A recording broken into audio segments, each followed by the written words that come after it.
Boa tarde, pessoal. Vamos começar mais um Pod Jovem, podcast da OAB Jovem. Meu nome é Vitor Falcão, sou jovem advogado e hoje vou conduzir uma conversa aqui com um grande convidado que posteriormente vai ser apresentado, junto com meu amigo Ricardo Macedo, também jovem advogado, que vai se apresentar. Sou Ricardo Macedo, conselheiro do Conselho Jovem da OAB Alagoas, presidente da Comissão de Desenvolvimento e Valorização da Jovem Advocacia. E eu, ao lado do Dr. Vitor, temos o prazer de receber aqui hoje um convidado muito especial que vai tratar, dentre os temas, do direito eleitoral, que é uma área que nós atuamos. Nosso convidado é desembargador do Tribunal Regional Eleitoral de Alagoas, na vaga destinada à advocacia. Já está na segunda... Já foi reconduzido? Ou... Não, encerrei, né? O segundo biênio terminou agora em julho. Julho, né? Passou 4 anos. Fazendo uma correção, eu sou um desembargador sem tinta na caneta. Passou 4 anos no Tribunal Regional Eleitoral. Enfrentou 2 eleições? 2 eleições. Duas eleições. Algumas suplementares. Então, vamos aqui conversar com o Dr. Herman. É um prazer recebê-lo aqui no Pod Jovem. Aqui na OAB, sua casa, mesmo enquanto desembargador eleitoral, a sua casa. E a gente quer conversar um pouco aqui hoje sobre a trajetória de um desembargador eleitoral pela advocacia, como começou a sua trajetória no direito eleitoral, como veio a se tornar desembargador, para tentar alçar uma luz à jovem advocacia, aos jovens advogados que não sabem como entrar no mercado do direito eleitoral. O que é que a gente pode falar para iluminar um pouco o caminho, dar o norte, para que essas pessoas consigam adentrar no TRE pela porta da frente.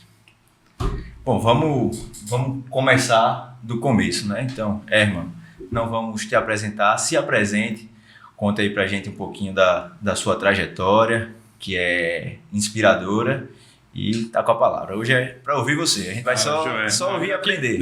Eu acho interessante, é a primeira vez que eu participo de um formato de podcast, né? Um formato dinâmico, quebra um pouco aquela mística, né? De que o direito ele é muito formal, né? Então, primeiro, parabenizar a OAB, né? Na pessoa do nosso presidente, né? Wagner Paz, toda a direção da OAB Alagoas por dar espaço à jovem advocacia, né? Muito me orgulha estar aqui diante de 2 expoentes de advocacia, 2 jovens que a gente sabe, eu conheço, principalmente Vitor, Ricardo, do dia a dia da advocacia, né? E é impressionante como o jovem advogado ele já se apresenta com o perfil, né? Com essa essência que todo e qualquer advogado deve trazer, né? Num período que a gente vive, onde as faculdades preparam muito mais para o concurso público do que para o exercício da advocacia. É uma pena, né? E digo uma pena porque tudo no direito, mas tudo se constrói a partir da advocacia. Então, vocês estão de parabéns, né? Vocês têm um espaço que a minha geração não teve, esse espaço na OAB, né? Essa casa que é nossa, né? De todos nós, independente do número de inscrição, vamos dizer assim, mas é de todos nós, e ela é uma casa plural, né? Onde ela pega, vamos dizer, os caciques da advocacia, das OABs lá, no meu caso, né? As OABs 4.000, até as anteriores, né? Mas as OABs 4.000, 5.000, a minha tive a honra de ser a OAB 6.000, ela abre nos idos de 2000, né, toda a euforia dos anos 2000, e se abre as inscrições de 6.000. E nós não tínhamos, apesar da boa receptividade da ordem, mas nós não tínhamos esse espaço. Então, a direção está de parabéns, vocês que fazem a jovem advocacia também estão de parabéns, pela coragem, pelo profissionalismo e pelo preparo, falando aí do ponto de vista técnico-jurídico, né? Então, é um espaço muito, mas muito importante e eu tenho o privilégio, né? Quero agradecer a vocês 2 e a todos que fazem a comissão dos jovens advogados e aos jovens advogados de estar aqui a falar um pouco sobre a minha trajetória, né? Não penso que existem nomes muito mais qualificados no direito eleitoral aqui no estado de Alagoas, e muito me honrou o convite feito por vocês. Estou aqui de público agradecendo, né? Vitor até brincou, disse: você é bastante discreto, eu sei que você não gosta de rede social. Na verdade, a minha rede social, Vitor, Só CRB. é uma extensão Parece o perfil do sócio do Gala. Mas eu sou conselheiro do CRB, né? Então tem toda uma explicação, e de fato é meu time do coração, né? Há um time aí que diz que é o maior, mas eu tenho certeza que o melhor é o CRB, não tenho dúvida disso, né? Então, tirando essa brincadeira aí, mas e respeito também o rival ou os rivais, mas eu sou realmente aquele advogado do chão de fábrica que usa a rede social só para essa brincadeira, para provocar o outro lado, mas eu me senti estimulado, né? Estimulado de vir aqui falar para os jovens advogados, trazer um pouco dessa experiência, talvez muito mais de vida, né? Porque, como eu disse, a parte técnica, jurídica, hoje vocês também têm essa facilidade, né? O mundo está aberto para todos nós, né? A internet, ela nos proporciona esse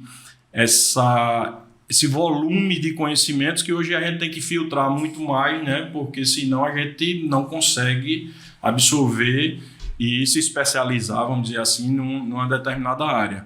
Mas é isso, eu sou advogado militante, aquele bate-papo ali informal. Eu estava a dizer que eu começo a faculdade, Ricardo, com a clara visão de que eu seria advogado, né? E aí, como nós estávamos falando, você começa a sofrer críticas internas, né, da família, no meu caso dos pais ainda, né, porque eu começo a faculdade ainda e gozando do convívio familiar, né, dos meus pais, e eles sempre preocupados, porque o concurso público ele nos traz uma estabilidade, né? Isso desde que o mundo é mundo, uma carreira pública, ao final de um mês de trabalho, você tem a sua contraprestação garantida. O advogado, ele é um garimpador, né? Um trabalhador diário, onde o diferencial dele é que ele tem uma liberdade, né? Uma liberdade de, eu vou construir essa tese aqui com uma perspectiva de um ganho. Às vezes, aí o concursado não entende, mas de um ganho muito maior do que aquela contraprestação mensal que segue uma carreira pública, mas ele tem um complicador, ele tem uma incerteza, né? O dia 30 para ele é o dia 30 e pode ser um dia 30 sem contraprestação nenhuma e cheio com as responsabilidades que todos nós temos dos boletos a pagar, né? Então, é um dilema. O jovem, ele tenho certeza que ele se depara com esse paradigma de que, poxa, eu vou trocar o certo por o incerto. Mas eu acho que é vocação. É vocação. O advogado, ele é vocacionado, né? Então, apesar do grande número de inscritos, né? Mas dessa parte aí dos inscritos, talvez um percentual mínimo seja aquele cidadão vocacionado à advocacia. No meu caso, eu entrei para ser advogado. Eu relatei para vocês que eu fiz 2 concursos.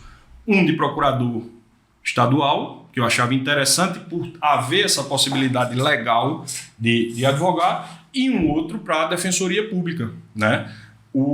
A Defensoria Pública, obviamente, com uma barreira intransponível, né, para advogar, na seara privada, obviamente, né, constitucional, está lá vedado na Constituição, né? O defensor ele não pode advogar, diferentemente do procurador, que existe uma legislação onde ele faz a opção lá por um percentual na remuneração dele, podendo advogar. Mas foram os 2 concursos que eu fiz, né? Obviamente não logrei êxito, né? Um deles eu até relatei para vocês, aí voltando lá para o CRB, eu saí para assistir meu jogo do CRB, porque não era o que eu queria, né? Então, eu acho que a advocacia, ela precisa, como toda profissão, de um dom, né, de você ser vocacionado, mas é uma profissão extraordinária. Então, nesse ponto aí, eu tenho 23 anos de OAB, né? Eu digo sempre que eu contrario aquela tese do carro de polícia. Você conhece a tese do carro de polícia, né? O carro de polícia, geralmente, ele é novo e acabado, né? No meu caso, eu estou contrariando, porque eu não sou tão novo, mas sou conservado, né? Então, modesto. Né? Então, eu brinco sempre com essa questão. Então, a advocacia, ela é algo que você pode sonhar, né? Você pode sonhar e concretizar a depender de você, dos seus esforços, dos seus estudos, obviamente, da construção de parcerias saudáveis, aí parceria no sentido bom da palavra, né? Você tem um futuro incerto, mas que você pode concretizar. Então, eu acho que se hoje eu voltasse à faculdade, eu voltaria para ser advogado.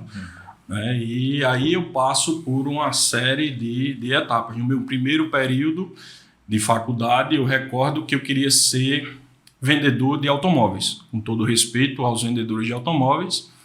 E eu acho que aqui eu posso falar, eu ia fazer parte do grupo de vendedores da importadora Autopeças, que faz parte do Grupo Olival Tenório, uma das empresas do Grupo Olival Tenório, a quem eu tenho uma gratidão muito grande ao Grupo Olival Tenório. Foi minha escola, minha primeira casa no primeiro período. E aí eu cheguei em casa empolgado, já tinha feito entrevista e tal, e aí meu pai disse, eu conheço o Dr. Olival, que era o sócio majoritário do grupo, inclusive o nome dele, né, é emprestado à denominação do grupo. Eu conheço o Dr. Olival e eu conversei com ele, você não vai para a importadora. E aí eu disse, poxa, como é que eu não vou para a importadora? Eu disse, não, você não vai para a importadora, você vai trabalhar. Na época existia-se o costume do escritório central e dos escritórios nas sedes das usinas. Você vai trabalhar no escritório central, no departamento jurídico. Eu disse, olha, eu estou no primeiro período, como é que eu vou trabalhar no departamento jurídico da empresa? E se você vai estagiar lá? Bom, acabou o sonho de vender carro, né? E um belo dia eu aporto no departamento jurídico do Grupo Olival Tenório. E cheguei lá todo empolgado e tal. Você acha que vai já começar a construir a tese e tal, ter um computador? Não tinha nada disso. Havia uma demanda muito grande de processos trabalhistas e quando eu aporto lá, o cara disse, esse aqui é o nosso preposto. Eu disse, pô, nome bonito, né? Preposto deve ser uma autoridade aqui dentro da empresa.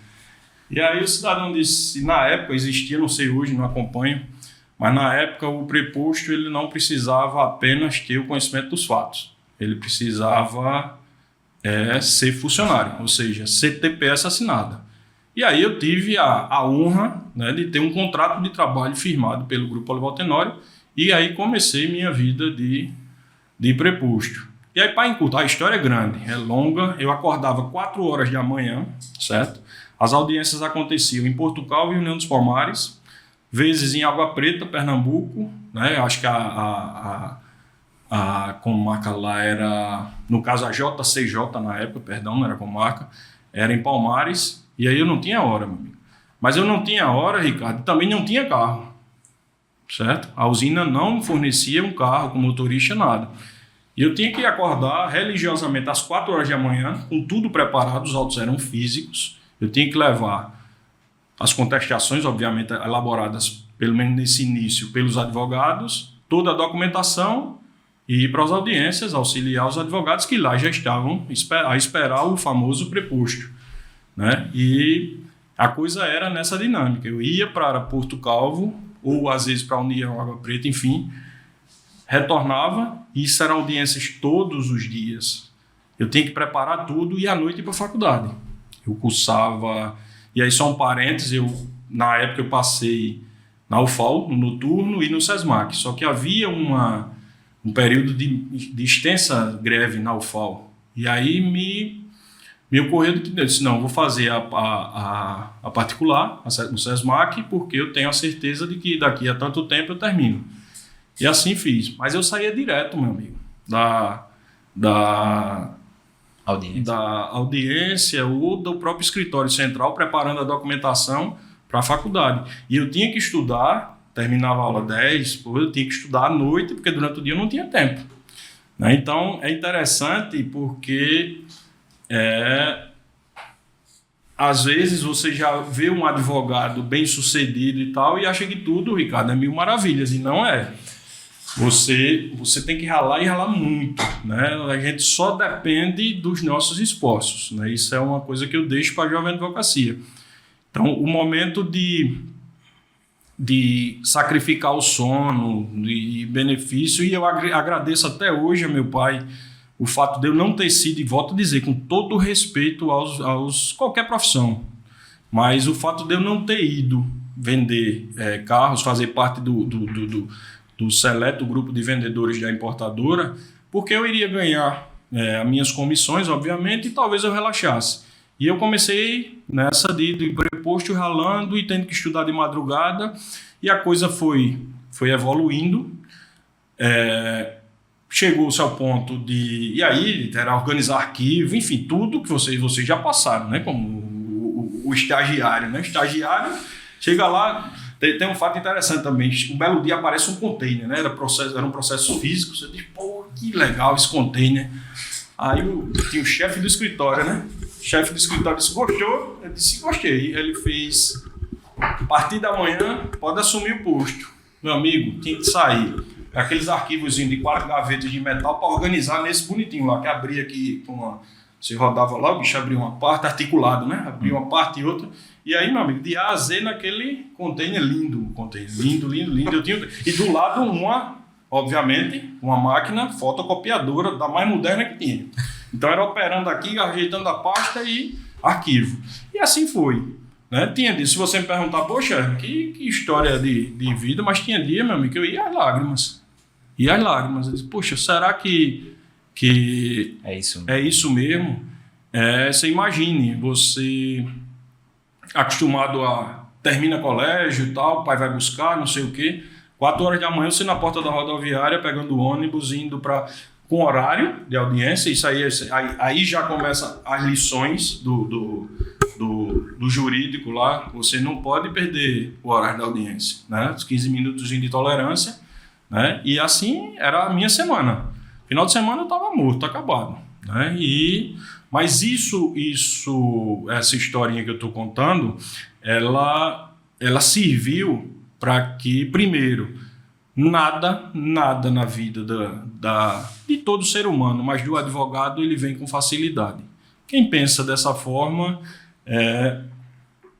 talvez o futuro não seja para concretizar os sonhos, né? Ele pode ser até algo momentâneo que ele venha a conseguir consolidar, mas não é. Então você precisa valorizar todas as etapas da formação. E eu acho que eu com todo respeito, eu acho que eu tive essa formação, talvez por um lampejo de meu pai ter percebido que se ele vai se ele vai integrar a importadora, ele não vai se dar bem no curso que ele escolheu.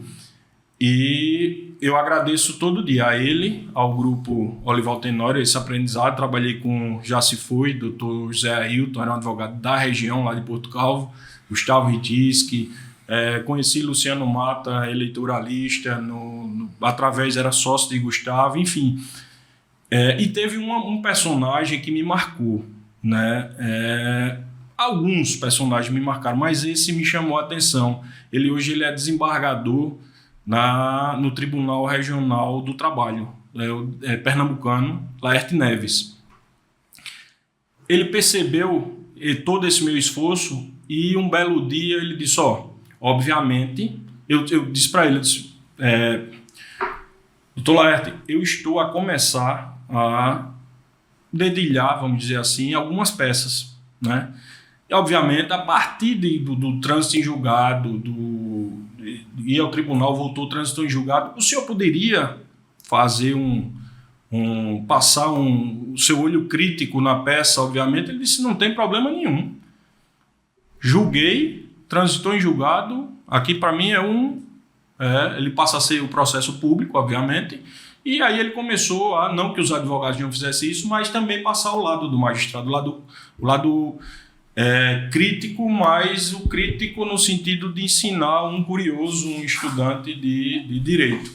Isso me marcou muito, porque algumas questões processuais, ele é um estudioso, inclusive do processo civil, me fez amadurecer muito na minha carreira.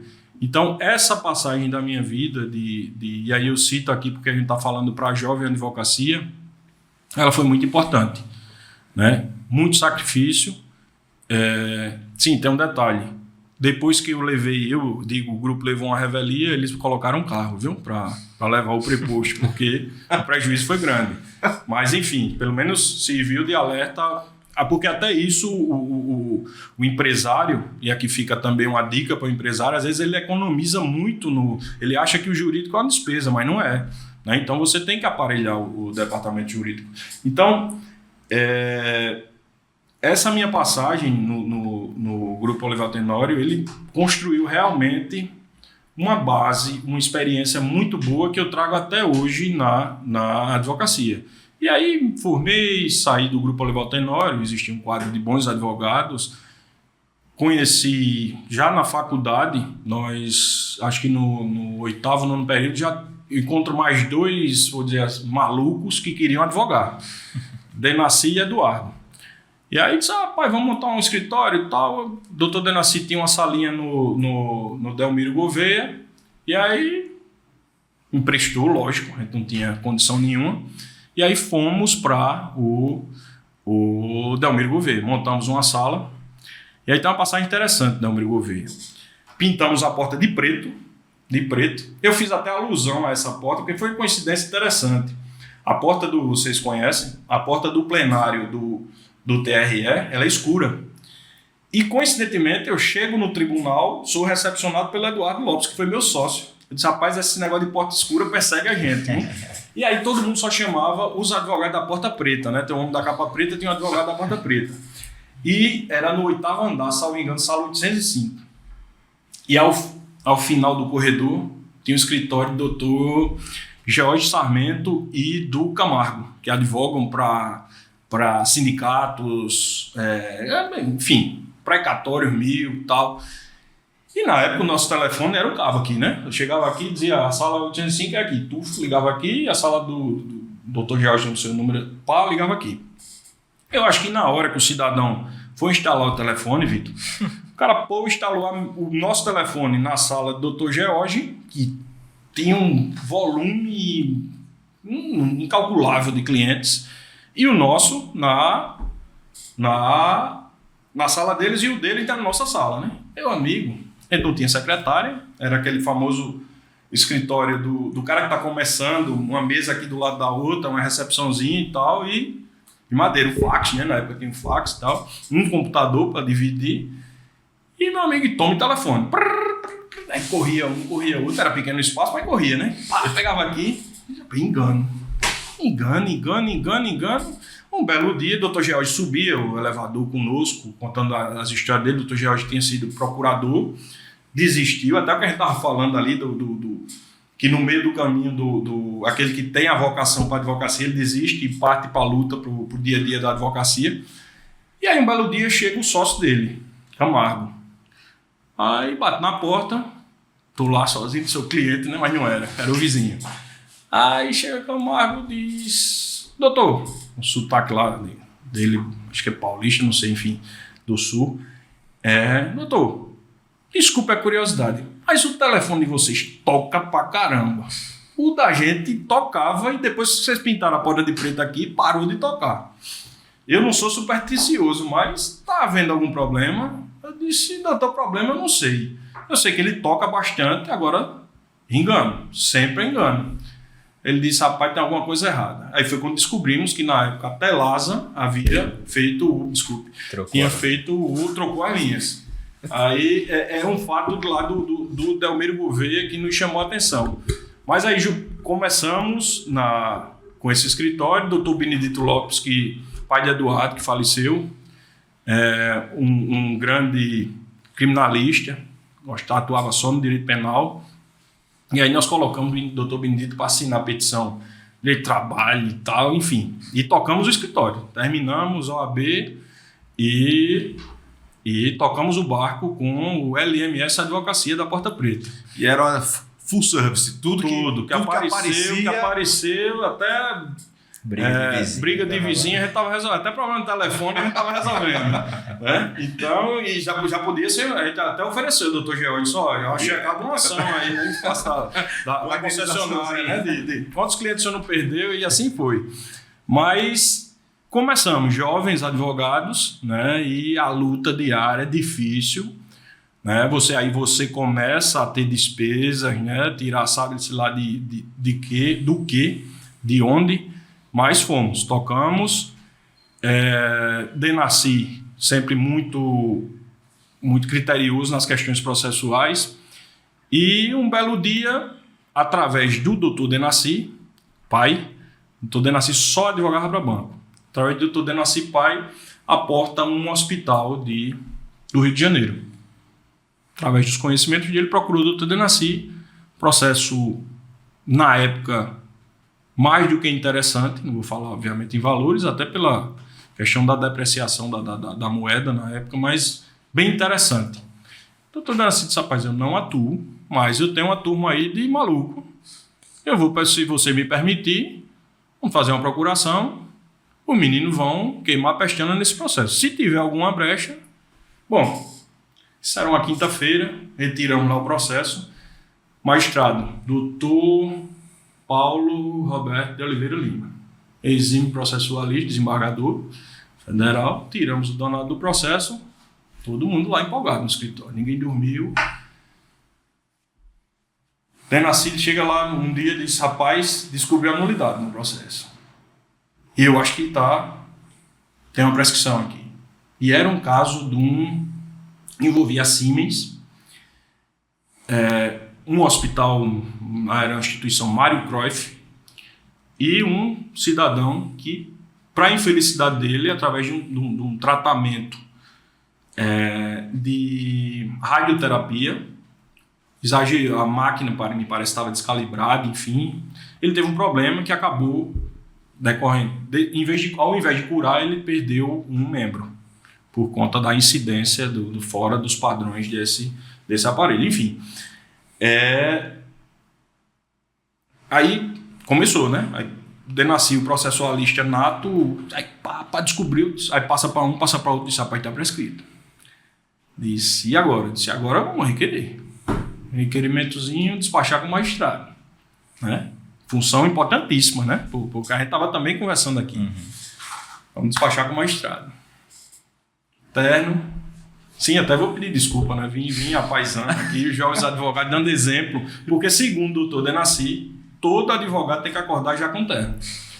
E é uma verdade, porque às vezes acontece alguma emergência, você está pronto, está lá com todo, volto a dizer, com todo respeito a toda a profissão, com o macacão do operário, né?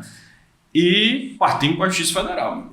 Pense numa ida longa, vamos sair do centro, o escritório era no centro, para a Justiça Federal. Todo mundo aqui, né? Chega... Naquela altura, o processo da vida. O processo da vida, mano, para terminar de montar o Porta Preta.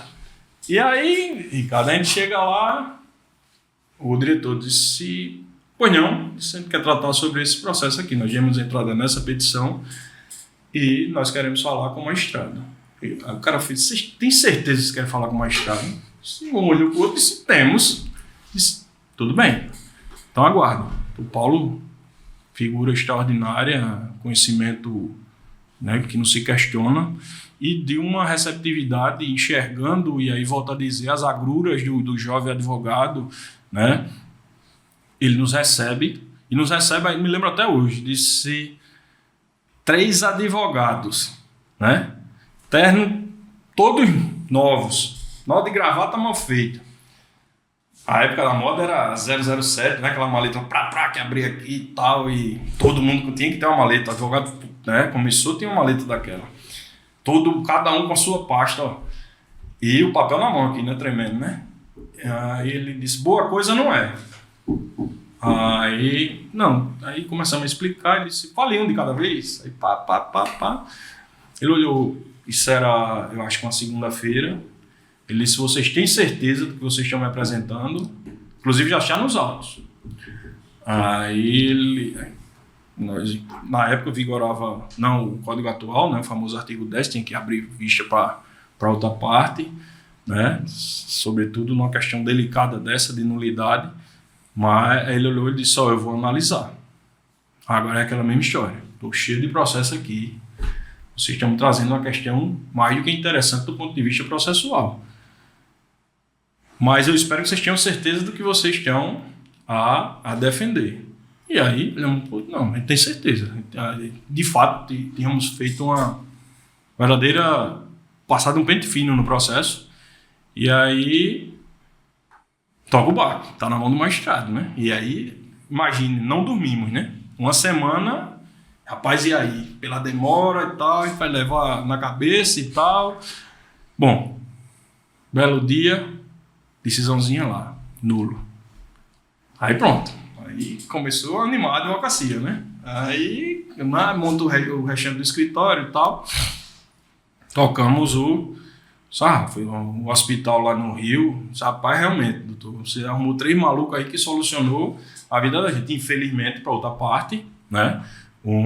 Sim, aí vocês vão me perguntar o porquê de estar na Justiça Federal. Isso é importante até para jovem advocacia estar na Justiça Federal, porque também envolvia, no bolo, estava a União. Né? Ou seja, fizemos às vezes de procurador da União, porque até para a União se livrou da indenização lá. Mas, enfim, essa contextualização toda é para mostrar que, de fato, a advocacia ela é cada dia assentar, usando um linguajar popular, um tijolo, né? Construir uma base sólida, né?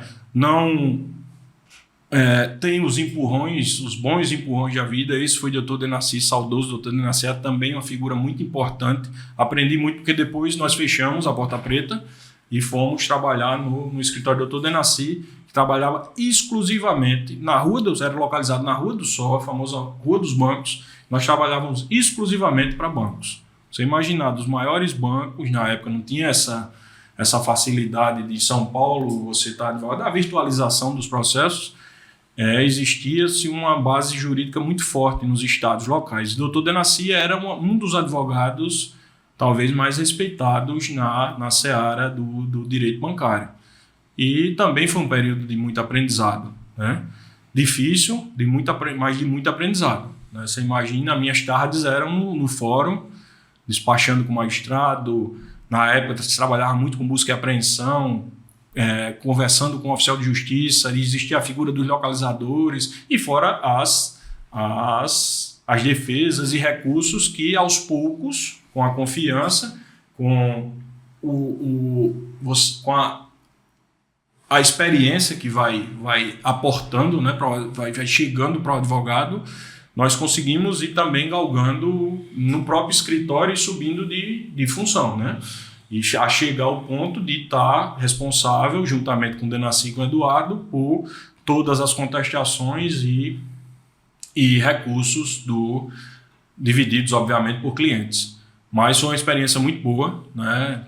Trago ainda essa amizade, apesar de não convivermos mais com o Eduardo do que com o Denacy, mas foi um período muito bom, muito proveitoso. O Eduardo depois foi para o concurso público, hoje é defensor público. O Denacy continua aí também advogando e na questão do ensino, né? Da formação, que é importante também, né? E até a experiência dele como advogado é importante para os alunos. Então, o começo foi esse, difícil, mas se você me perguntar, Ricardo, se você e Vitor, Herman, hoje você passaria por tudo isso e seguiria como advogado?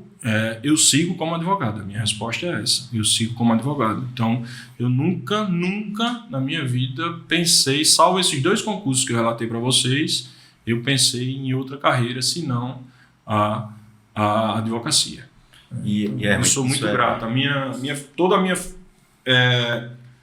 A construção da minha família vem da advocacia. Devo à advocacia. Isso é muito interessante, porque é uma lição de paciência que eu vejo que hoje em dia a jovem advocacia não tem tanto. Você narrou dificuldades no estágio e mesmo assim você enfrentou, sempre pensando em chegar no que você é hoje. Porque se você tem uma advocacia de relevância hoje, é porque você soube suportar o processo do estágio, que é um processo que é de sofrimento, um bom sofrimento, é um processo de aprendizado.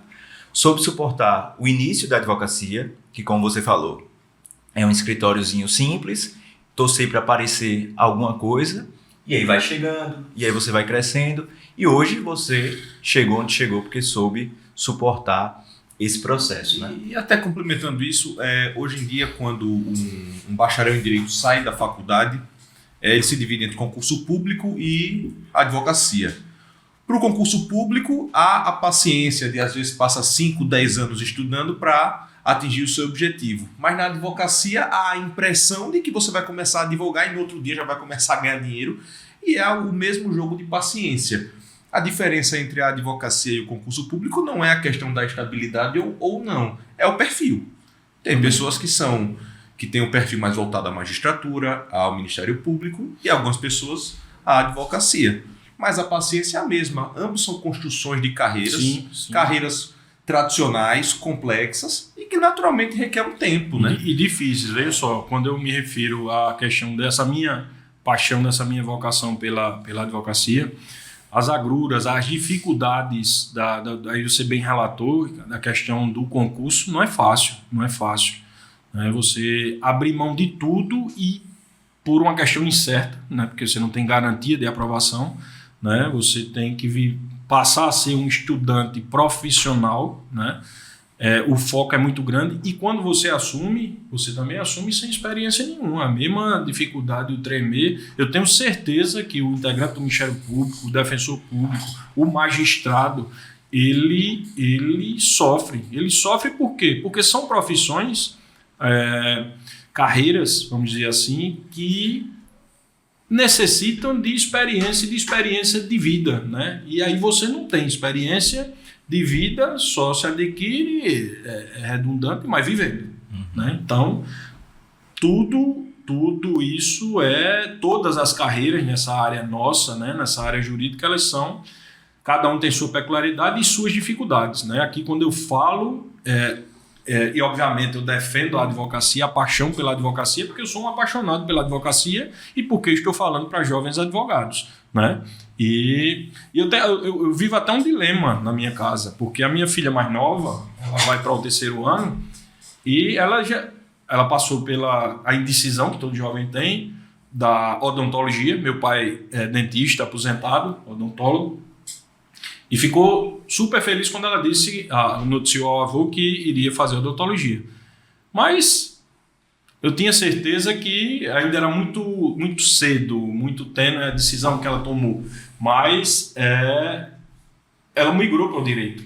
Né? Ela migrou para o direito e aí eu me vejo apaixonado pela advocacia, mas e a mãe já fica, concurso, é isso, é aquilo, tal. E eu fico com aquela... Né? Paz, advocacia e tal, né? Mas estou na minha, né? Vamos deixar o tempo, o Senhor, eu digo sempre que é o Senhor da razão. Né? E deixo solto, como meu pai nunca forçou, ele só me forçou a ser preposto, mas isso aí ele forçou, mas o resto eu estou tranquilo. E eu vivo esse dilema, é difícil, mas o que eu espero que ela, e aí é o grande segredo, espero que ela consiga bons estágios, que ela tenha boas lições, que passe por todas é importante isso também, as esferas, né, do Poder Judiciário, do Ministério Público, um escritório de advocacia que possa também mostrar o que é advocacia, para que ela, ao final, né, da formação dela acadêmica, ela possa optar. E ao que ela optar, obviamente, como qualquer outro que me perguntar, eu irei apoiá-la, não tenho dúvida disso, com todo respeito a qualquer decisão, não só dela, mas de qualquer... Acho que todas as carreiras, elas merecem o respeito, claro. Até porque, se faltar uma delas, não temos a prestação maior, que é o fazimento de justiça. Né? Então, é interessante. E, inclusive, eu também aprendi a ter esse respeito pela passagem no TRE, né? Eu aprendi a ver o outro lado, a dificuldade, as agruras do jogador, que não são fáceis. E então, até aproveitando que você falou do TRE, como é que a sua advocacia foi migrando para a advocacia eleitoral? Como é que você foi abrangendo esse nicho? Coisas da vida. São histórias, Ricardo. Interessante como as coisas elas vão se preenchendo, né? Se preenchendo, se amoldando e levando e traçando o teu destino, o teu caminho, o teu trilhar de vida, né? Eu acho que a nossa vida ela é um livro e nós escrevemos uma página a cada dia, né? E feliz aquele que escreve sobre o que gosta e deixa algum legado para quem um dia for visitar aquelas páginas. Mas o eleitoral foi interessante. Um colega nosso, hoje especialista, o escritório é especialista em direito eleitoral, numa eleição municipal, eu falo demais, viu? Se vocês tiver aí Não, a estrela do dia é você. Pode falar, aí vocês vão avisando lá, fazendo... Não, temos as plaquinhas. Doutor, né? Sustentação oral, doutor, 1 minuto para concluir e tal. Mas vamos lá, vou tentar resumir. Tem até uns casos ainda lá da fase de preposto que eu nem contei. Tinha um até interessante. Mas enfim, vamos lá para o eleitoral. E aí um belo dia o cidadão chega para... Acho que eu ainda estava com o Denaci. Eduardo não estava mais conosco. E aí chega e diz, tem um candidato a prefeito que está contratando um escritório para dar assessoria jurídica eleitoral, obviamente. E nós estamos precisando de firmar parcerias. E aí eu vou abrir um parêntese. A advocacia hoje, obviamente, você tem os grandes escritórios, né, aquelas pleiades de advogados, mas a advocacia ela hoje trilha por um caminho muito mais de parceria, certo? De parcerias onde você vai agregar valores no sentido de conhecimento, né, e conhecimento técnico, obviamente, do que aquele escritório lá que se fecha na equipe dele e tem que ganhar para ganhar e ser a estrela e o escritório é o bom. Isso eu acho que a coisa hoje mudou. A tendência hoje são os escritórios boutiques, né, onde você não tem suntuosas estruturas de escritório, físicas de escritório, e muito mais de agregando qualidade técnica jurídica, seja com um escritório parceiro, seja com um advogado recém-formado, enfim. Eu acho que a advocacia ela passa para isso. E lá nos idos de... não vou arriscar o ano da eleição, mas há 1 década e meia, 2 décadas, aporta esse colega, dizendo, estamos aqui, tal, temos uma equipe para atuar na área tal, obviamente, vocês sabem. Ele disse, nós queríamos fazer uma parceria. Eu disse, que bom. Ele disse, direito de resposta. Aí, sabia nem que era direito de resposta. Um prazo longo. Chamei o Denaci e disse, bora encarar, pô. Bora encarar. O Denaci disse, estamos fechados, bora. E aí, chamamos um estagiário lá, Alan hoje é servidor da Justiça do Trabalho. Chamamos o Alan, fizemos lá o rateio. Tolo que éramos, né? Não sabíamos o grau de trabalho que a eleição, né, iria exigir e o porquê tinha sobrado o direito de resposta para a parceria, né? E aí disse, vamos para a eleição. O colega disse, peça, prepara tudo, e o interessante é que depois a gente entendeu, e obviamente todo mundo tem que começar um dia, é que essa parceria, na verdade, eles também viviam o mesmo dilema nosso. Era a primeira eleição deles, primeira grande eleição deles. Obviamente, interior, todo mundo se metia a fazer, mas era a primeira grande eleição deles, na capital. E se construiu tudo ali no vamos dizer assim, no intervalo entre a contratação ou não, né, pelo candidato. E aí também sentamos. Se tem uma coisa que a gente tinha um perfil era interessante, nosso, isso é importante. Nós não tínhamos medo de escrever, né? E isso, aí eu vou me referir a Vitor. Eu acho que o Vitor tem uma virtude grande. Acompanha alguns trabalhos aí nesse sistema de parceria. Nós temos algumas parcerias com o Vitor. Eu sempre utilizo, quando eu vou me referir a algum jovem advogado, eu cito o exemplo de Vitor. O Vitor não tem medo de escrever. O Vitor senta, você pode chegar, Vitor, a linha é essa. Vai sair boa coisa. E não é elogio de que apresentamos, certo? Obrigado. Se também não fosse, não. E não estou me referindo a Ricardo, porque eu não conheço o trabalho de Ricardo, mas tenho certeza que é da mesma linha. É fera. Certo? Então, e estamos, graças a Deus, e isso eu pude observar no TRE, com uma oferta muito boa de jovens advogados. Quando a gente chegar no TRE, eu vou fazer questão de enaltecer o trabalho do jovem advogado na Justiça Eleitoral. E quem está do outro lado do balcão, ou seja, estou me referindo aos magistrados, você percebe. Você está ali de camarote vendo a atuação desde o nascedor, quando ele vai despachar, até o desempenho dele na tribuna. Mas enfim, voltando lá para a eleição. Eu disse que eu converso demais. Aí, o que é que acontece? Firmamos a peça, corrige lá, aí era representação, contestação, um eventual mandato civil, e você tem que deixar lá tudo bonitinho, antevendo o que podia vir a acontecer. Só que pura ilusão, né, do jovem advogado que nunca tinha se deparado com a eleição, sobretudo no direito de resposta.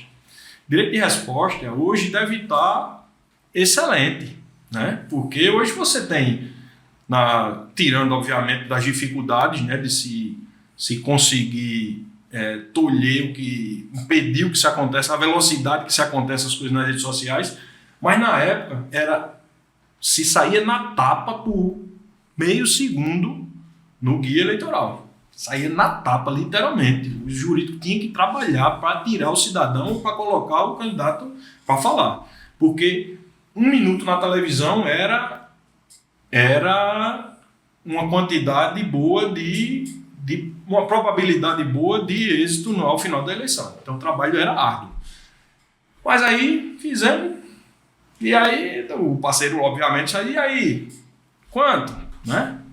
Não tinha ideia, disse, rapaz, vamos. O cálculo da gente até então, a grande demanda da gente tinha sido Mário Cruyff, não cabia o Mário Cruyff, mas disse, vamos chutar aqui.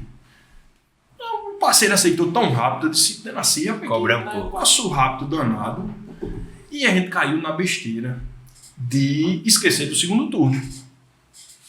Eleição acirrada, eram 2 nomes fortes, né, um para a reeleição, outro tentando, né, obviamente, galgar ao chefe de executivo municipal, a chegar ao posto de chefe de executivo municipal.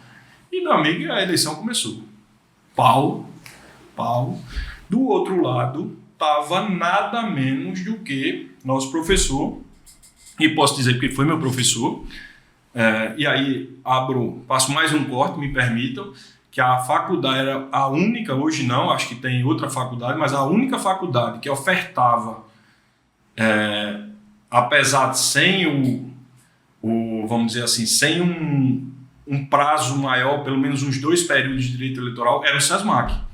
No último período, você tinha a grata surpresa, para quem gostava de direito eleitoral, de ser aluno ou de Adriano Soares ou de Luciano Mata, né?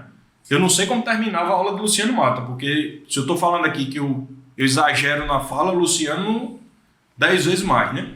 Mas era você tinha 2 feras no direito eleitoral. São 2 feras no direito eleitoral. E para nossa surpresa, tínhamos que brigar com o escritório do mestre. Do outro lado era Adriano Soares, com aquela estrutura, né, com detalhe. Tinha um livro escrito, né, o Adriano é impressionante, né, o que ele conseguiu construir, ele foi de encontro a tudo que existia, né, sobre a questão da teoria da inelegibilidade, né, e ele constrói uma tese que vai de encontro a tudo que se escrevia, né, e consegue fixar o pensamento dele com muita propriedade, e hoje é citado pelos tribunais superiores com toda a propriedade.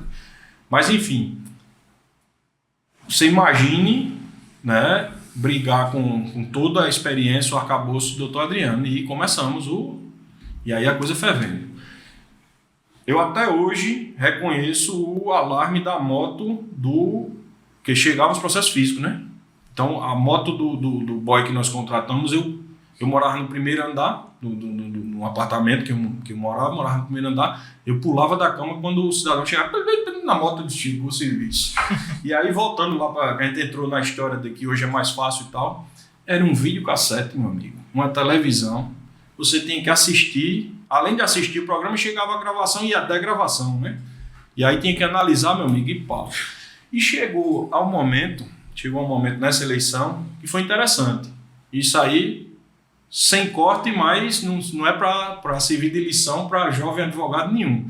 Nós pegávamos um fato, tinha o fato do famoso, posso citar agora, o banho no Salgadinho, o famoso, vocês não devem ter acompanhado, mas tinha um candidato que disse que ia tomar um banho no Salgadinho e tal. E aí nós pegávamos o fato do banho no Salgadinho e transformávamos em 10 representações. Um fato, né? Um fato. Em tese, seria uma representação para aquele... E tome representação. Era de um lado e do outro. Chegou um ponto que o juiz da propaganda eleitoral chama o escritório parceiro nosso, né, o que estava à frente do contrato, e o escritório de Adriano Soares. Só, para tudo, eu não vou julgar mais nada, porque eu não aguento, vocês estão brincando de representar um ao outro, e vou deixar todo mundo sem espaço na TV e não vou julgar mais nada aqui. Pronto, vou suspender os dois e acabou-se. E aí foi quando começou a coisa a realmente, aí sim, a voltar a usar a representação como devia. Mas aí a gente começa, vocês me perguntaram sobre o ingresso na seara eleitoral, partiu daí, dessa eleição municipal. Depois, em parceria também, pegamos uma eleição geral, aí já com um candidato a governo, e seguimos, obviamente não era um candidato de ponta, mas era um candidato a governo, e fomos adquirindo experiência. Nessa eleição geral, aconteceu um fato também interessante. Obviamente, eleição geral, o foro competente é o Tribunal Regional Eleitoral, né? Isso na Praça Sinimbu. Salvo engano, o presidente era o pai hoje do desembargador Turinho. Era na época o desembargador Turinho, pai. E a eleição também tumultuada. Essa eleição, posso citar, era João Lira e Teotônio Vilela. E abaixo de João Lira e Teotônio Vilela existia isso, já passou, posso citar, existiam os figurantes. Nós estávamos com um desses. E esses eram para cacete, né? O que os grandes não podiam falar, o pequeno podia. E quem estava com o pequeno, de um lado a gente, do outro lado não lembro o escritório. Denaci, parece que aí achávamos cada um em seu escritório, Denaci assumiu um outro e pau. E aí sobrou o que pra gente? Direito de resposta. E a gente no danado do direito de resposta começa, e aí chegou o ponto que um segundo era algo para definir a eleição. E a eleição, acho que vocês não acompanharam. Bem acirrada, né? Eleição totalmente acirrada. Um candidato despontar, foi a primeira vez que se questionou a apuração, a lisura das urnas. Eu acho que foi a primeira demanda, saiu de Alagoas a questionar e não se provou nada. Isso é importante, né? É mais aquele choro do derrotado, né? Mas enfim, não vamos entrar nessa seara. E aí acontece um fato interessante. A eleição, ela sobrecarrega. Por melhor estrutura que você tem no escritório, acho que você já participou dessa, você trabalhou lá com o Gomes, também excelente profissional, passou pelo TRE, deixou lá sua contribuição do jurista, né? O doutor Fábio é um expoente, né? Um grande professor, aprende muito na advocacia como um todo, né? Mas no eleitoral o Fábio se sobressai por toda a experiência que ele tem. Tem uma visão. Exatamente. O Fábio ele gosta da política, né? Então ele conhece o desde de como se constrói a coisa na política até as esferas do Poder Judiciário, né? As defesas, enfim. Ele é um eleitoralista completo, né? Vamos resumir. Mas, enfim, nesse corre-corre, né, suspende o nosso candidato, né? E aí o cara, não, precisa, porque a estratégia era bombardear o outro. E precisava se conseguir se entrar com um recurso. E aí volta a explicar, porque para quem advoga nos outros ramos de direito, é interessante a questão da propaganda da eleição geral. A propaganda da eleição geral existe juízes desembargadores que são designados para a propaganda eleitoral. Geralmente, né, nós temos o caso agora, salvo engano, da eleição geral, o próprio presidente do TSE, ele assumiu uma das vagas, vamos dizer assim, da propaganda eleitoral. Mas isso é atípico. Na verdade, em geral, os substitutos assumem, né, os desembargadores substitutos, eles ficam com... É interessante a passagem do desembargador substituto na eleição geral, porque ele traz, e a tendência do substituto é querer galgar a titularidade, ele vem com essa experiência muito boa. Você imagina o volume, né, de decisões de um juiz da propaganda, um desembargador da propaganda eleitoral. E aí a explicação você tem três desembargadores atuando, cada um com sua relatoria. O primeiro recurso da decisão, ele vai para o plenário. O desembargador, ele é alçado à composição. Obviamente, se ele for um juiz federal, o juiz federal titular vai sair, o substituto sempre vai ser o relator nessas demandas. E o recurso vai para o tribunal. Então, é difícil, porque você vai dizer, poxa, eu vou recorrer para o mesmo tribunal, mas é assim, né? Como se você tivesse uma instância, né, paralela para o plenário. E aí recorremos, nessa demanda específica. Recorremos da decisão, dessa explicação que eu fiz, da decisão do desembargador da propaganda, levamos para o plenário e pau no plenário.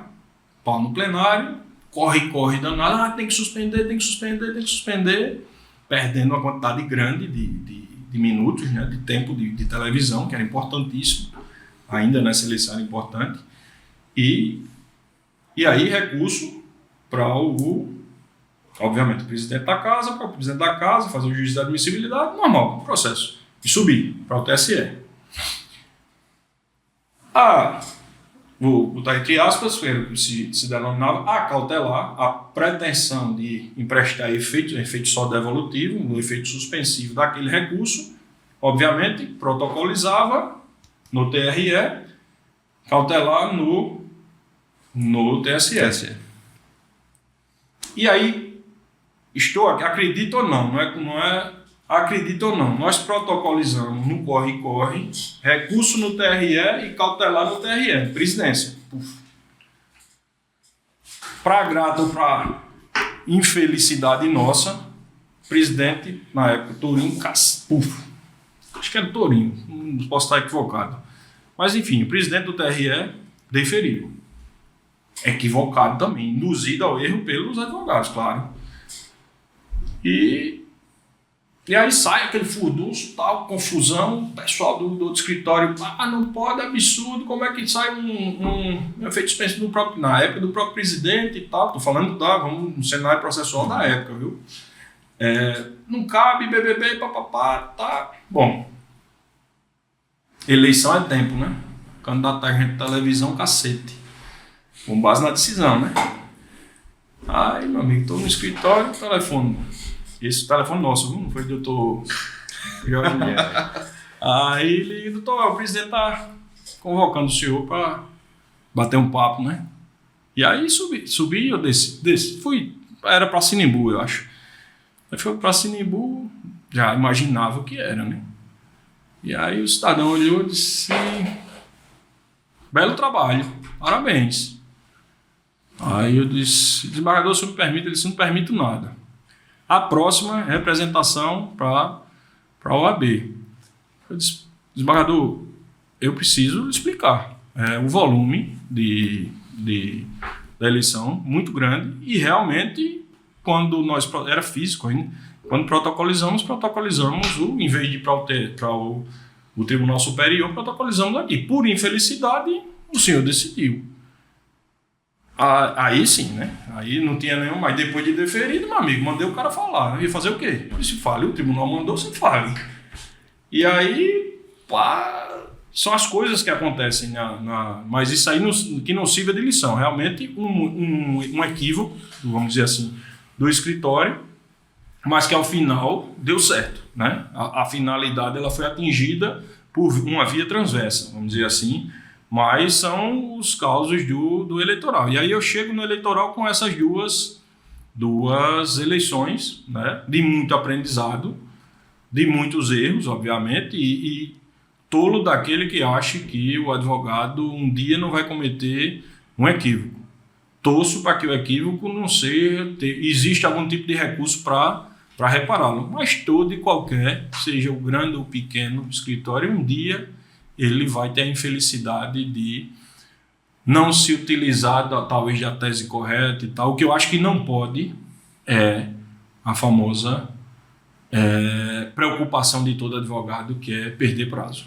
Isso a gente vive, a gente convive com isso. Acho que é a grande, por mais aparatos tecnológicos que a gente tenha de controle de prazos de publicação, isso é uma preocupação que incomoda e vai incomodar a advocacia até quando ela existir, for necessária para o sistema de justiça.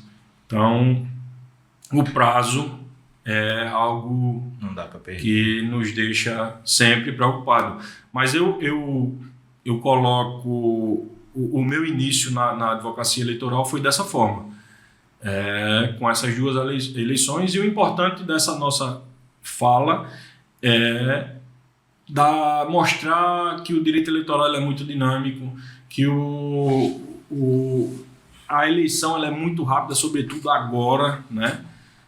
Onde você tem um período de campanha enxuto, muito enxuto, né? Você tem uma velocidade de redes sociais, você tem, infelizmente, né, um cenário de muita polarização ainda, onde exige muito do advogado, e a ressalva que eu deixo é que o advogado ele tem que ser advogado, ele não pode se apaixonar pela cor do partido, né? Claro. Pelos ideais do partido, pelo plano de futuro, pretensão de governo, não plano de governo, enfim. O advogado ele tem que ser advogado, né? A eleição, ela tem...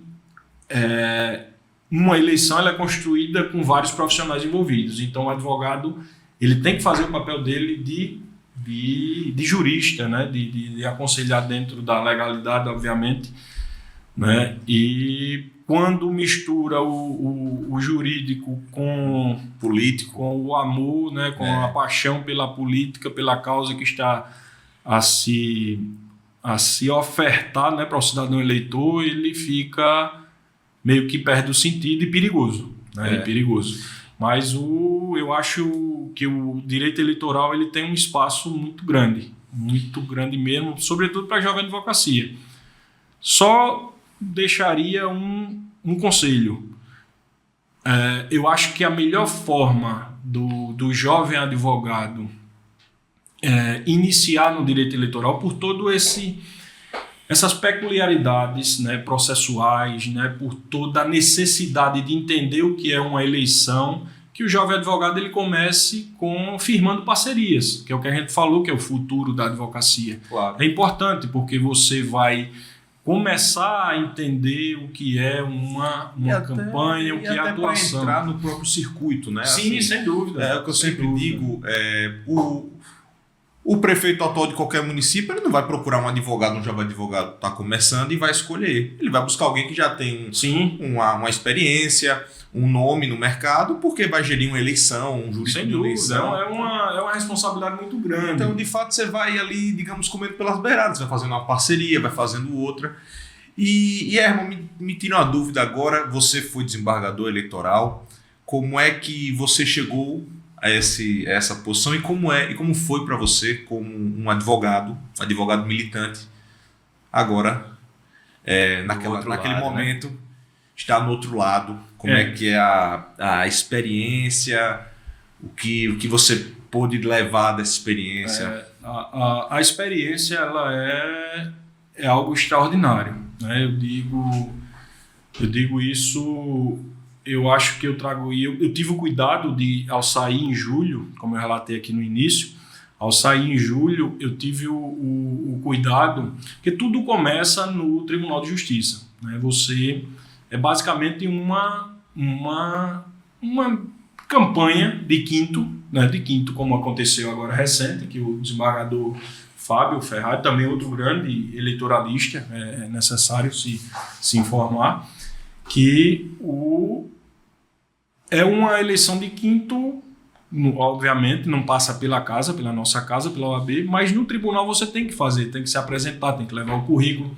E eu tive o cuidado de quando saí, de bater também as portas dos desembargadores, né, do TJ, porque volto a dizer, tudo começa por lá, e agradecer a cada um. E o agradecimento não foi e é uma honrosa função de alçar, representar, e uma responsabilidade grande representar a classe dos juristas no Tribunal Regional Eleitoral, mas não pelo cargo, pela função, isso nunca me envaideceu, nunca. Quem me conhece sabe. Mas pela experiência, por esse legado. E não tem preço, não tem preço. Você é alçado a função de julgador, né? E eu acho que na minha saída, salvo engano, ou foi Wagner ou foi Luciano, ao se manifestar lá na minha última sessão, ele disse que a função do jurista era muito mais difícil do que qualquer um outro que estava ali, porque todos os outros, até o próprio representante do Ministério Público, é o dia a dia dele, aquilo ali. Do jurista, não. O jurista, ele aporta, no meu caso, com um diferencial, você aporta e você tem que julgar, meu amigo. Você tem que julgar. E nós temos da essência do advogado. O processo para o advogado, ele tem capa. Ele tem nome, ele tem CPF. Para o jurista, não. Então você tem que começar, primeira coisa, esquecer capa de processo, né? Então você cai de paraquedas ali, no bom sentido, né? E acho que vocês me entendem a expressão, cair de paraquedas, a falta da experiência, né? E aí faça um corte. O caminho, talvez um caminho mais sedimentado, é daquele que ele enfrenta pelo menos 2 anos de substituição e vai para a titularidade. Porque ele começa aos poucos, quando é convocado, sobretudo quando pega uma eleição geral, a gente volta lá para se ambientar e trabalhar e decidir. É um estágio, vamos dizer assim. Para quem vai para a titularidade é pegar, sentar e julgar, certo? E aí você começa a se deparar com uma realidade totalmente diferente do que é o dia a dia da advocacia. Mas esse é o lado que, obviamente, se aconselhar com assessoria, ter sua própria formação, né, técnico-jurídica para enfrentar os debates e os julgamentos. E esse é o lado difícil mas o lado, e aí eu volto a dizer o porquê de agradecer, porque esse legado, essa bagagem do julgador temporário, né, momentâneo, ela é muito importante e eu trago hoje para a advocacia, é o lado de você enxergar, né, que a advocacia hoje ela tem que ser muito mais objetiva, né, nas peças, no despachar, porque o julgador, ele não só tem o processo do Dr. Vitor, ele não só tem o processo do Dr. Ricardo, né, Dr. Fábio, Dr. Marcelo, enfim, Dr. Luciano. Ele tem uma série de demandas que ele tem que enfrentar e, às vezes, algumas missões administrativas do tribunal. E, sem falar, que é um diferencial, né, a meu ver, eu expliquei até a vocês que eu discordo desse formato, tirou a toga, você tem que voltar para o seu escritório, com exceção de não poder advogar na seara eleitoral. mas você tem que administrar também teu escritório, né? Mas esse lado bom que eu disse aí, do lado mais fácil da função do julgador, que é o observar esses detalhes, isso é muito importante. Você entra no tribunal com uma visão de mundo jurídico, vamos dizer assim, de advocacia, e sai com outra, né? Hoje, volto a dizer, não tem espaço para peças caudalosas, vamos dizer assim, volumosas, né? Você tem que ser direto, atacar o ponto fulcral, vamos dizer assim, né? O ponto nodal da tua tese, e nos despachos, na sustentação oral, né? Isso eu acho que é fundamental. Para mim foi uma lição muito importante. Uma outra dificuldade do jurista no tribunal é porque você vai ter que desagradar alguém. E voltando lá para a questão de não ter capa, o processo não ter capa, e você está lidando em tese, com colegas que estão do outro lado. E certamente eu devo ter agradado a alguns, dentro do que se permite a lei, obviamente, né? E desagradado vários, né? Porque raramente no processo há empate, né? Nem na conciliação se consegue empatar, né? Então, essa é outra dificuldade, porque você sabe que você saiu dali, você continua sendo o advogado, né? E às vezes, talvez, e aí se tem colegas que pensam dessa forma, talvez mal interpretado, colega que não entende e que vai achando que você tem que atender por atender, porque conhece e tal, e não é isso. Volto a dizer, lá se arranca, não se observa a capa do processo e se julga, com o objetivo, obviamente, de se fazer justiça. E com diferencial, se julga não é a opinião do Herman, é a opinião do tribunal. Não é a opinião hoje do Milton, hoje do Rodrigo, é a opinião do tribunal, de um colegiado, onde se conseguir chegar à unanimidade, ótimo. Mas se não, se tem um debate e chega à unidade, né? Em busca de se fazer justiça. Esse é o grande... E, Herman, a gente já bateram aqui, já estamos numa conversa mais de 1 hora.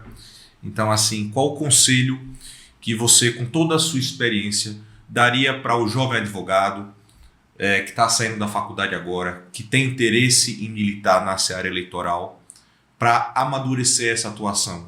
Qual o conselho que você daria para aquele que que está fora do mercado, quer entrar, mas não sabe como? O primeiro conselho, eu acho que já debatemos aqui, né? Eu acho que o primeiro passo, aí é um conselho, obviamente que deve ter alguém que vai começar independente e vai, graças a Deus, peço também a Deus que ele tenha êxito. Mas não é o caminho natural. O caminho natural é uma parceria, né? Isso eu acho que é necessário para o primeiro contato, vamos dizer assim, com uma eleição, com um processo eleitoral. O segundo, todos nós sabemos, né? Por ser um ramo do direito especializado, tem que e aí desculpe mais uma vez o redundante, tem que se especializar, tem que estudar. Hoje nós temos cursos nas redes sociais, cursos ofertados por assessores não vou citar nome porque tem vários, né? Alguns deles eu conheço também, para não estar aqui citando outro, mas você tem uma gama de doutrinadores, né, especializados em direito eleitoral que estão ofertando cursos maravilhosos, onde ele passa a experiência desde o registro da campanha até o recurso eleitoral. Então você tem aí desde assessores de tribunal com uma bagagem extraordinária, advogados dando cursos, enfim. A preparação ela é fundamental. Se quer, até por essa deficiência da formação acadêmica, né? Salvo engano, o SESMAC mais uma oferta. Não vou incorrer em erro aqui. Mas, salvo engano, é uma opção ao final, né? E raramente o formando ele vai optar por direito eleitoral.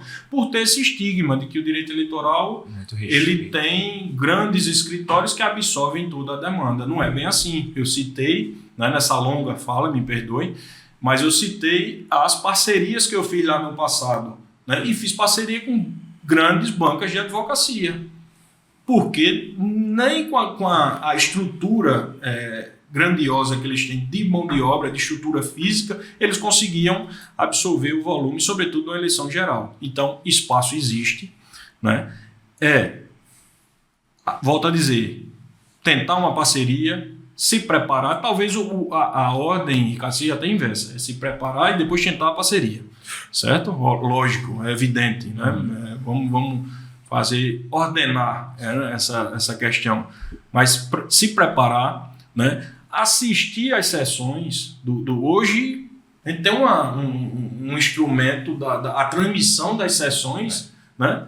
Ao invés de estar aqui no Instagram, abre lá a sessão do TSF, inclusive fica gravada, pega os casos polêmicos, né? Dos TRS também, tem grandes julgados nos TRS. Enfim, hoje só não se prepara quem não quer. Então, como toda e qualquer profissão, eu acho que a advocacia ela começa por um lastro, uma formação geral, né? Depois, no caso do eleitoral, uma formação específica e tentar a parceria ou tentar alçar voo solo. Eu acho que isso é importante. É isso aí, Herman. Caminhando aqui já para o final, queria iniciar agradecendo o convite, né? Eu acho que tem coisas que a gente aprende na faculdade, tem coisas que a gente aprende com livro, mas tem algumas coisas que só ouvindo. Só ouvindo quem já passou, porque eu tenho certeza que as dúvidas que eu tenho hoje, as incertezas, você teve também. Com certeza. Soube superar. Eu tenho. Tem. E acho que aquele que disse que não tem, meu amigo, o frio da barriga, se desaparecer, vai para casa, pô. Né? E eu acho que o interessante da iniciativa do podcast, né, é fazer com que vários advogados tenham acesso a pessoas que têm uma relevância e na advocacia, em determinados nichos da advocacia, para a gente tentar ir ajudando, né? O objetivo aqui dessa conversa, na verdade, é ajudar as pessoas com base no que você falou. Agradeço demais aí a Topo. Na primeira vez que eu falei, já topou. É uma pessoa extremamente reservada. Acho que dificilmente vocês vão ver o Dr. Herman fazendo a entrevista nesse formato aqui. E é isso. E agradecer a conversa enriquecedora. Eu acho que tem coisas que só a conversa com profissionais que já tiveram a vivência traz. E agradecer muito a oportunidade de conversar. Você que foi desembargador eleitoral, uma vasta experiência. Então, só agradecer em nome do Conselho da Jovem Advocacia. Você está em casa aqui, a OAB é a sua casa, e a gente fica muito feliz de ter feito essa conversa com você hoje. Muito obrigado. Eu que agradeço mais uma vez a todo o sistema da OAB Alagoas, né? Eu acho que esse espaço é fundamental para se passar a experiência, né? Volto a dizer, do advogado que já tem alguns dias a mais do que quem está começando, né? É fundamental. O formato é mais do que interessante, né?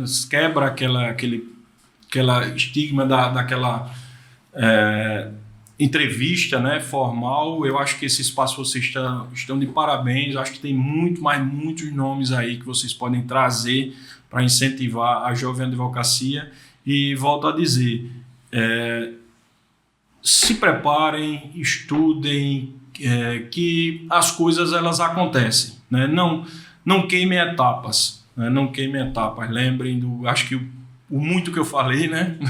Literalmente, mas no sentido muito mais de mostrar que as coisas elas precisam ser sedimentadas, né? O aprendizado ele é diário nas mínimas coisas, até na organização do arquivo. Eu tenho certeza que aquilo ali me deu alguma lição para o meu dia a dia. Então vocês estão de parabéns, né? E o último conselho que eu dou, né? E aí trazendo aquela bagagem do TRE, é que não falem tanto nos despachos como eu falei aqui.